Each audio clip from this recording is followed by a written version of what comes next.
Bonjour et bienvenue dans cette série de podcasts qui a pour vocation de promouvoir une éducation plus respectueuse des besoins et du développement de l'enfant en transmettant des clés de compréhension de son fonctionnement.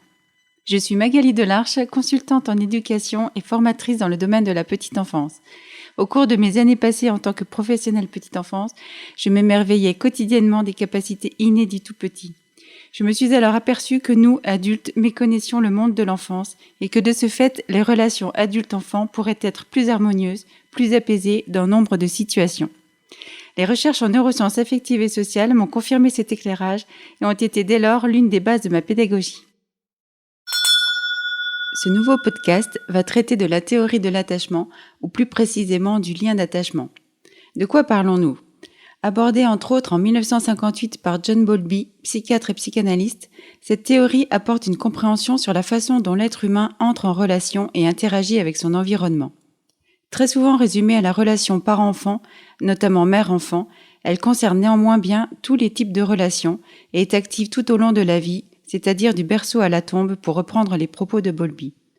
Ce lien d'attachement construit dans la petite enfance permettra d'évoluer vers une autonomie propre et réelle. Concrètement, qu'est-ce que c'est ? C'est l'instinct chez l'enfant qui correspond au besoin vital d'être écouté, entendu, compris et soutenu.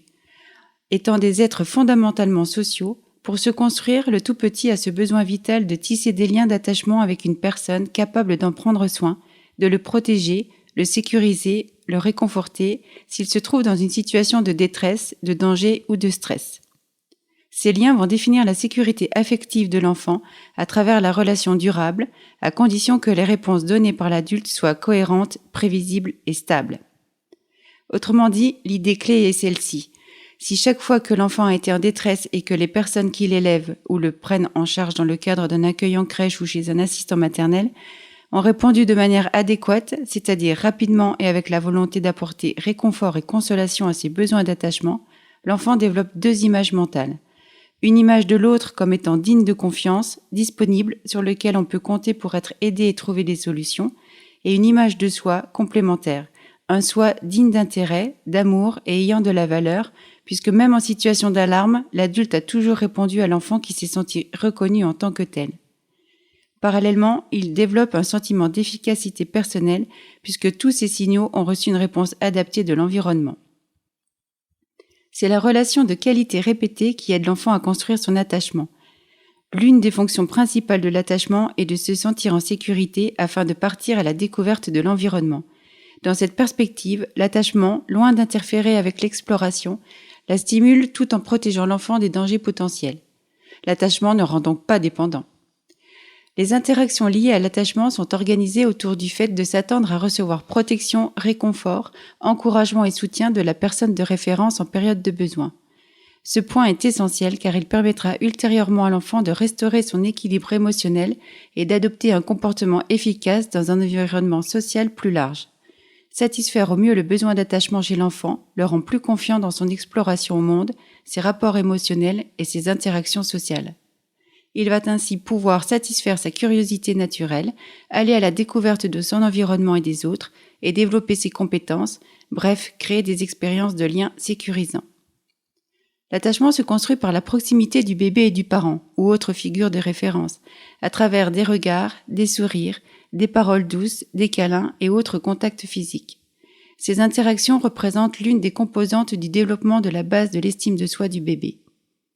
En grandissant, ce besoin vital de contact physique de proximité diminuera pour laisser la place à l'exploration du fait des progrès moteurs du jeune enfant, mais le lien sera toujours indispensable par les échanges de regards ou la disponibilité psychique. Vous avez certainement déjà connu la situation où votre enfant joue dans la même pièce que vous, il est très absorbé par les histoires qu'il se raconte, et dès lors que vous avez un appel téléphonique, soudainement, il vient vous demander quelque chose, ou il a besoin d'être dans vos bras ou sur vos genoux, ou encore il testera une expérience inédite, pas forcément autorisée d'ailleurs. Il veut simplement s'assurer que vous êtes là pour lui en cas de besoin. Il retournera jouer dès que vous aurez raccroché. À 3 ans, ce contact par le regard pour se rassurer afin de pouvoir aller explorer est toujours d'actualité. C'est plutôt à partir de 5-6 ans que le stress lié à l'éloignement des adultes de référence s'atténuera avec l'âge. Seulement, en cas de chute, de chagrin, d'insécurité, l'enfant aura toujours besoin de revenir à sa base de sécurité ou d'en avoir une à proximité. Mais il est parfois difficile de capter les signaux de détresse de l'enfant et nos attitudes ne sont alors pas ajustées à ses besoins. En effet, bien souvent, les comportements de pleurs, de colère, d'agressivité, de ce que nous jugeons être de la provocation, de l'hyperactivité, etc., de l'enfant nous font oublier qu'il est justement en insécurité, qu'il peut être angoissé et même avoir peur, et qu'il a un besoin viscéral d'être rassuré ou encore qu'il a un besoin de proximité pour être apaisé. Cela nous demande d'être vigilants, d'avoir de l'attention et de la disponibilité physique et psychique pour l'enfant. Par exemple, Anna, 2 ans, a beaucoup de difficultés pour faire ses siestes à la crèche ainsi que pour s'endormir les soirs à la maison. Lorsqu'elle montre tous les signes de fatigue en début d'après-midi, Valérie, une professionnelle de la crèche, propose à Anna d'aller s'installer dans son lit avec son doudou. Bien que Valérie reste à ses côtés jusqu'à ce qu'Anna s'endorme, cette dernière se tourne et se retourne dans son lit, questionne Valérie sur de nombreux sujets, parle à son doudou, émet différents sons en jouant avec ses pieds sur la couchette, etc. Elle finit par s'endormir laborieusement au bout d'un très grand temps de ses agissements et sa sieste ne durera généralement qu'une toute petite demi-heure, voire 3/4 d'heure. Chaque soir, lorsque ses parents lui disent qu'il est l'heure d'aller au lit, elle n'a pas envie d'aller se coucher, traîne des pieds, veut encore jouer avant, et une fois dans son lit, Anna réclame des histoires, des câlins, à boire, encore une chanson, pleure lorsqu'elle est seule, bref, cela s'éternise et épuise ses parents. Et c'est le début d'une spirale car la perspective de ces temps de coucher devient une source de tension, voire d'appréhension pour les parents d'Anna qui ont le sentiment d'avoir tout essayé. Que nous dit Anna à travers ses comportements ? L'approche de l'endormissement est généralement un moment délicat pour l'enfant et cette période de transition entre l'état de veille puis de sommeil peut être très angoissante pour un enfant lorsqu'il s'agit de la nuit, surtout. À la crèche, Anna a certainement besoin d'être rassurée, de sentir la proximité de la professionnelle qui l'a prise en charge auparavant, à travers un temps individuel, privilégié, différent des temps du matin et du repas où elle est noyée dans le groupe.